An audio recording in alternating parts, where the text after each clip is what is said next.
In Conversation with Terry Shepard, award-winning broadcaster, narrator, and author. A deep dive into the writer's craft with the artists and support systems who create the stories we love. Thanks, Lisa. Today we have the pleasure of welcoming a master storyteller whose career has taken him from the wilds of Alaska to the rainforests of Sumatra, from a guest investigative journalism to award-winning fiction.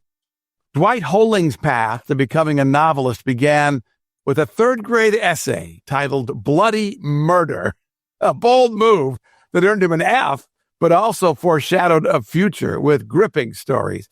With a degree in journalism from the University of Oregon, Dwight spent years as a travel writer, covering stories that went far beyond the surface.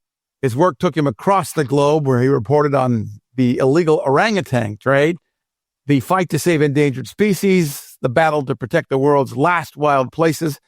His writing has been featured in Smithsonian books, Time Life, and Animal Planet, and his deep understanding of the natural world has shaped the way he creates his fiction.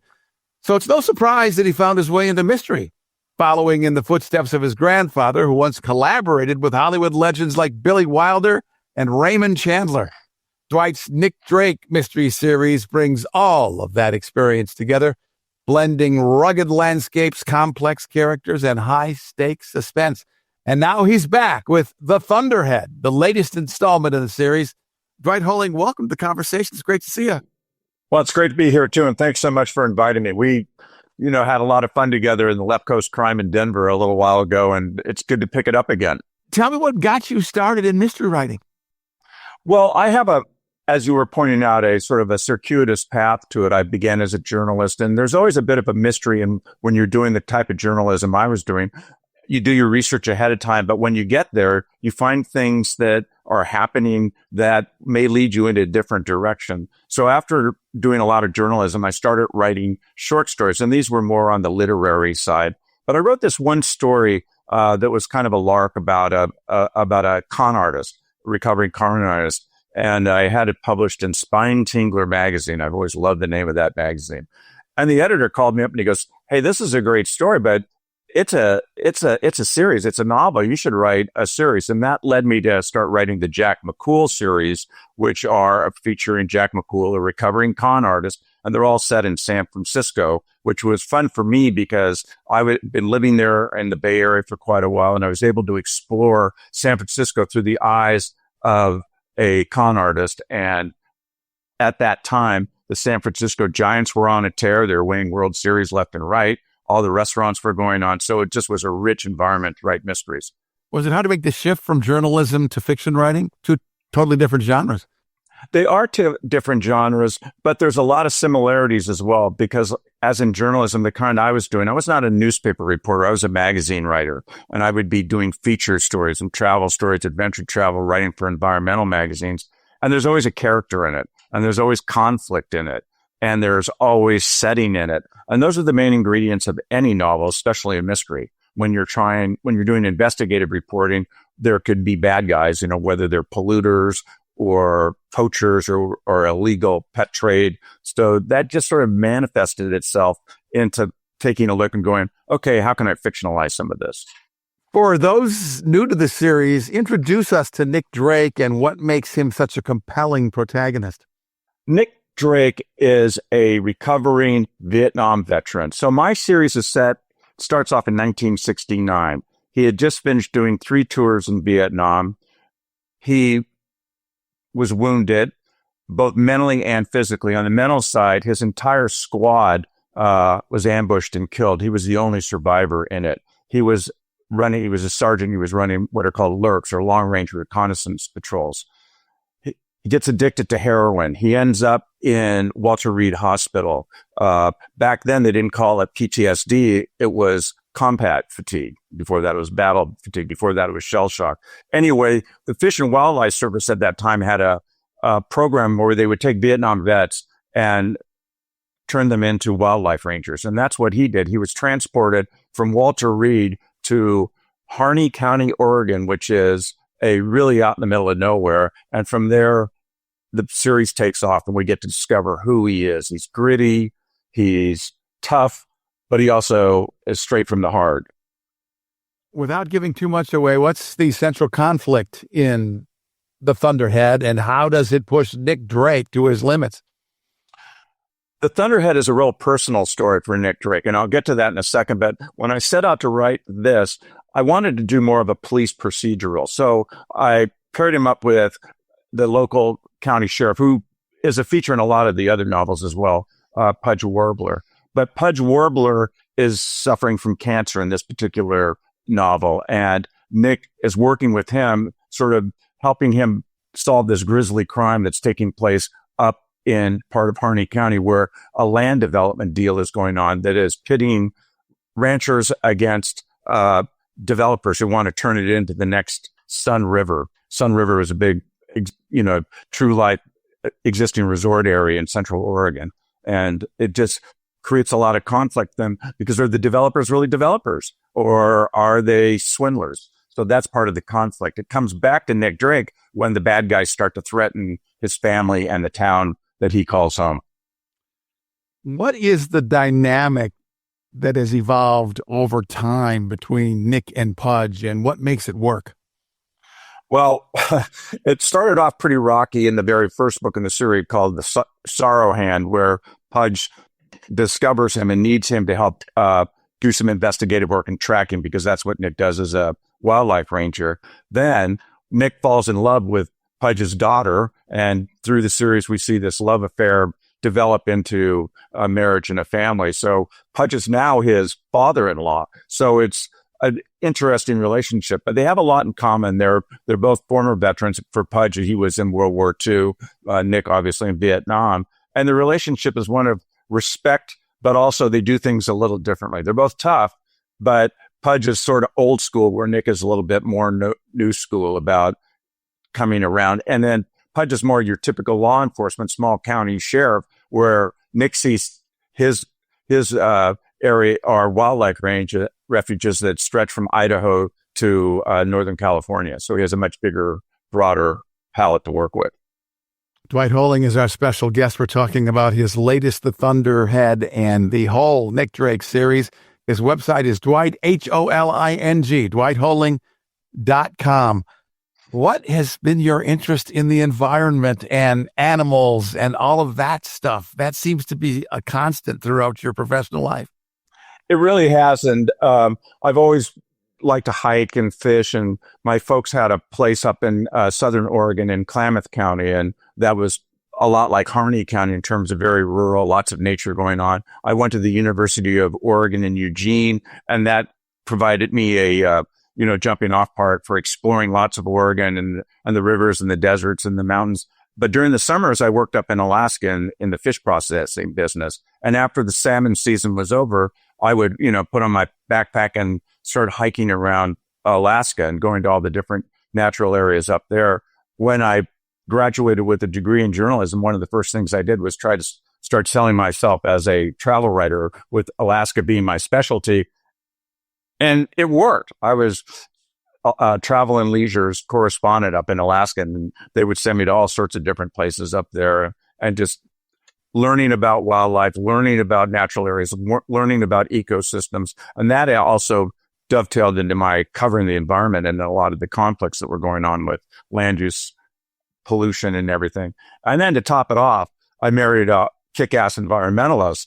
And so she spurred me on too, because she gave me, sort of a different perspective of it. Well, and it sounds like writing is in your blood. As I was researching you, your grandfather had these collaborations with the greats, Billy Wilder and Raymond Chandler, just to name two. How did you discover that? Was your relationship with your grandfather close enough that he told you those stories? Well, unfortunately, he died right before I was born. And what I inherited from him was his first name, and his last name is my middle name. But my mother who was no slouch of a storyteller herself, had all of his magazine work from Saturday Evening Post and Collier's, and I would read them. And I saw a connection right away that he wrote lighthearted comedies and serials in these magazines that we binge today on all the streaming services.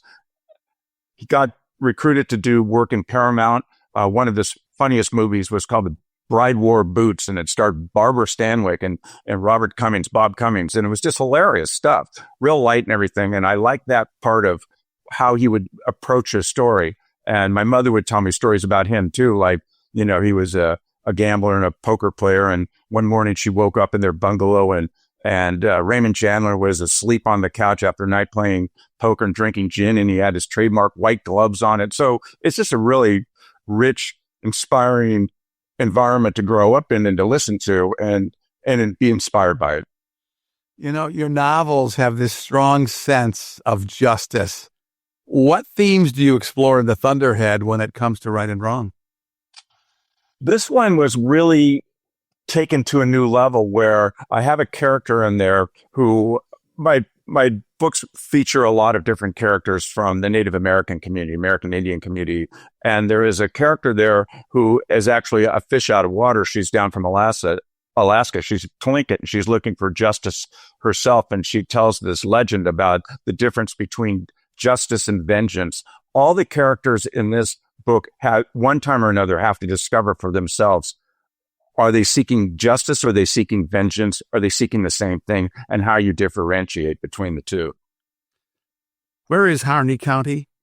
In Harney County. It's not very well known, but it's in southeastern Oregon. Eastern Oregon is very rural. It's very unpopulated. Harney County is 10,000 square miles. It's one of the largest counties in all of the country, but it also has one of the smallest populations. Only 7,500 people live there. It's a mix of ranchers. It's a mix of people that work in the natural resources, whether they're working for Bureau of Land Management or the Forest Service.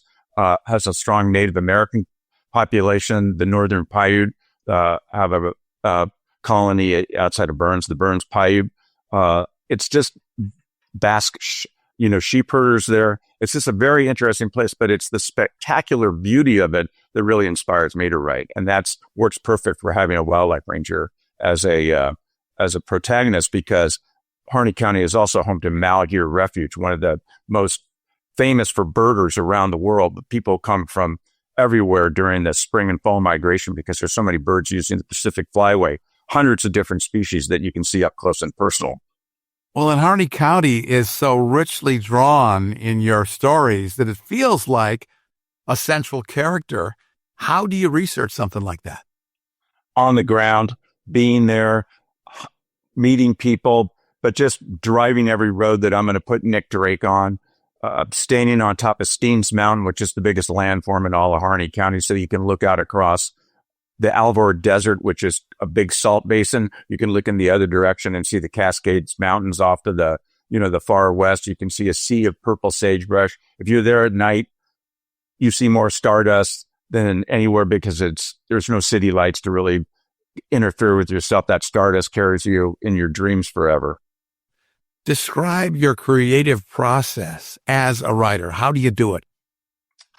Well, with the Nick Drake series, I had just gotten done finishing the Jack McCool series, and I thought that series would last long. But at the end of the fourth book, I go, there's a natural end to it. It was a natural conclusion. And somewhere in a tablet somewhere is, it's write about what you know. But I also like to turn that a little bit write about what you want to know. So I looked back to Oregon and all the places I'd been there, and I came up with an idea for a story that would feature a wildlife refuge that would allow me to go and do the research and get around and visit the outdoors and everything. And I thought about a setting. Where would I put him? And Harney County, of course, sprung to mind because I'd been there a lot and had gone to geology class trips out there when I was in university. And I pictured this gulch and this canyon of 5 gulches shaped like a hand. And there's an old Numu, which is what the Northern Paiute call themselves, legend about it. And it's shaped like a hand. It's called the hand that holds the sorrow because of a tragedy that happened there. And that became the sorrow hand. I sat down and I go, well, that's pretty good. I think I can work with that as a story, but I need some more because I won't be able to do it all in one. And I wrote 3 or 4 more titles. And I always thought, what are you trying to do in a novel? You're trying to explore a character more than the crime or the action of the defense. And what's part of a character? The hand. The next came the pity heart. After that was the shaming eyes, and then the whisper soul, and goes on and on up to the current one, the thunderhead. So each of these books, allows me to explore more deeply into Nick Drake, more deeply into the secondary characters. And of course, as you pointed out, the biggest character of all is Harney County, the setting. Are you a plotter or a pantser? Well, I certainly started off as a plotter, and I would, first write what we call an arc and, where the story starts, where it's going to go. And then I'd start drafting, an outline of chapters, and then I would start filling those in. And that worked pretty well for the first few books. But now I'm what's called a pantser. I do it by the seat of my pants because it's my characters that are telling the story. All I need to do is listen to them and let them tell me. And they'll lead me in lots of different directions. And some I follow, some I say, nah, you're off on this one. But it really is a more organic process now. I mean, honestly, with the Thunderhead, I just kind of had this idea of doing some development story, and it went from there. And new characters show up. And this one's different. It's about change. And what the main theme is sort of exploring is the only constant in life is change. So readers who have been following the books all along will say, whoa, something's happening here. Something's different. What does it take to keep a series interesting over the long term? You've done it so well. I think it's feedback from readers. I just released this book and already I'm getting emails from, okay, where's number 10? Where's the next one? Okay, this was great. Get going. And I go, hey, I try to lead a life here too. But what keeps me going are the readers, their feedback, and there's still more stories to tell with these characters. I mean, I may kill off a character or something like that. That doesn't mean I can't bring them back in a dream. That doesn't mean that I can't revisit them and go backwards in time. I did that a lot with Pudge Warbler over the series. Here he is, and he's the current county sheriff, but what happened to him when he was younger? It's some of the first crimes he solved. And I go back with Nick Drake as well. It's revisiting what he was doing in Vietnam at the time. So it's a forward, backwards thing. It's just stimulating and it's creative. And I have a lot of ideas. It reminded me, I had some parallels to the Dark Wind series, which I'm a big fan of on television. And your writing is very cinematic. How do you think it would transfer to television or film or the screen? That's the way I write a lot, is I picture it, especially the settings and the scenes. I just close my eyes and see it as it's unfurling as a film, as a different scene by scene, different shot by shot. Where would I position and what time of day it would be? What is the lighting like? I talk a lot about the lighting and the different weather and climate, because that's a primary thing that's going on in Harney County. As they always say, the old cliche, the weather will change every second. If you think this is sunny now, wait a minute, and it'll be storming and snowing. Dwight Holing is our special guest in conversation. We're talking about his latest in the Nick Drake series, The Thunderhead. What is your inspiration for writing? Why do you do it? I never thought about doing anything else, really. And maybe it was, my mom telling me stories about my grandfather or the stories that she would tell. I started reading really early. I mean, she was feeding me books, not only the Chandler books, but the Travis McGee series, Robert B. Parker. I mean, you name it, I was reading it. And as you mentioned, writing my very first story, Bloody Murder, and I used red ink for the title, and the teacher gave me an F in red ink. So I learned my first lesson in irony. And it just always has been there. I knew when I went to university that I would take creative writing classes and study journalism so I could make a buck if I had to, which helped a lot. And that was another type of writing. But I think I was always headed towards writing novels. Well, and with that feedback on your very first story, Bloody Murder, a lot of times for kids, that's enough to blow out the candle. What kept you going? I had more stories to tell. I just wanted to, as kind of a chatterbox, and would make stuff up, make things up. In classes, I went out of my way to find where I could learn about reading, great literature, reading anything I could get my hand on. I was sort of always turned towards pulp fiction at the end of the day, because I like the stories, I like the drama, and I like the fast action, and just kept at it. What do you think the appeal is of this series, and what do you hope people will take away from The Thunderhead? I think there's a couple of things that are going on with it that seem to resonate. And I hear this from the readers. They tell me, I mean, I have readers that will, write me and they go, okay, we're following Nick Drake on this particular story.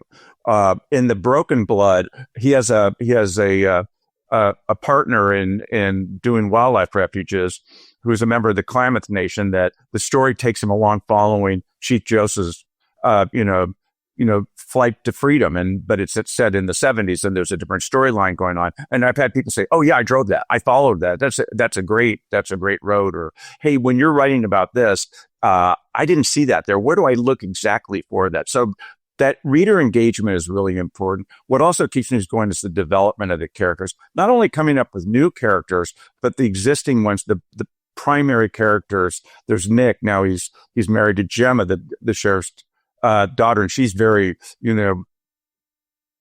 strong and is a large animal veterinarian, which today doesn't sound that unusual. Back in the 70s, it certainly was, and especially in a very rural area where she would have to convince ranchers and to let them treat their livestock. So there's just these layers and development of characters. I also have a really strong character that lives with the sheriff and his daughter. Now Nick has moved in there and they have 2 children, a girl born in snow, which is a member of the Numu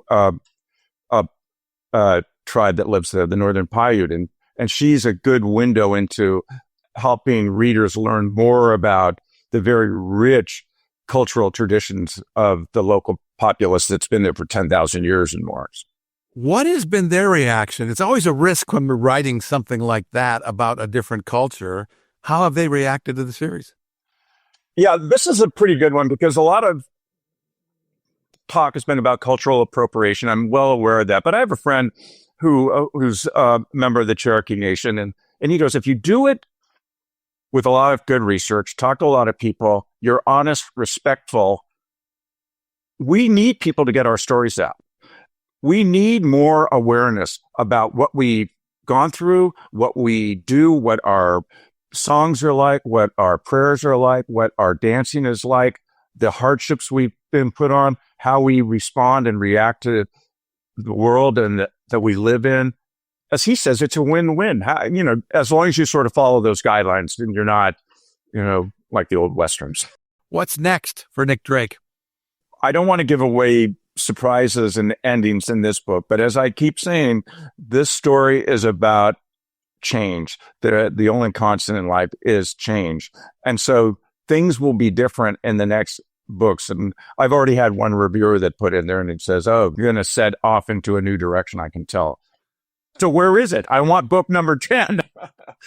So I think stay tuned. What will happen? I've got other characters in there that will be developing as we go as well.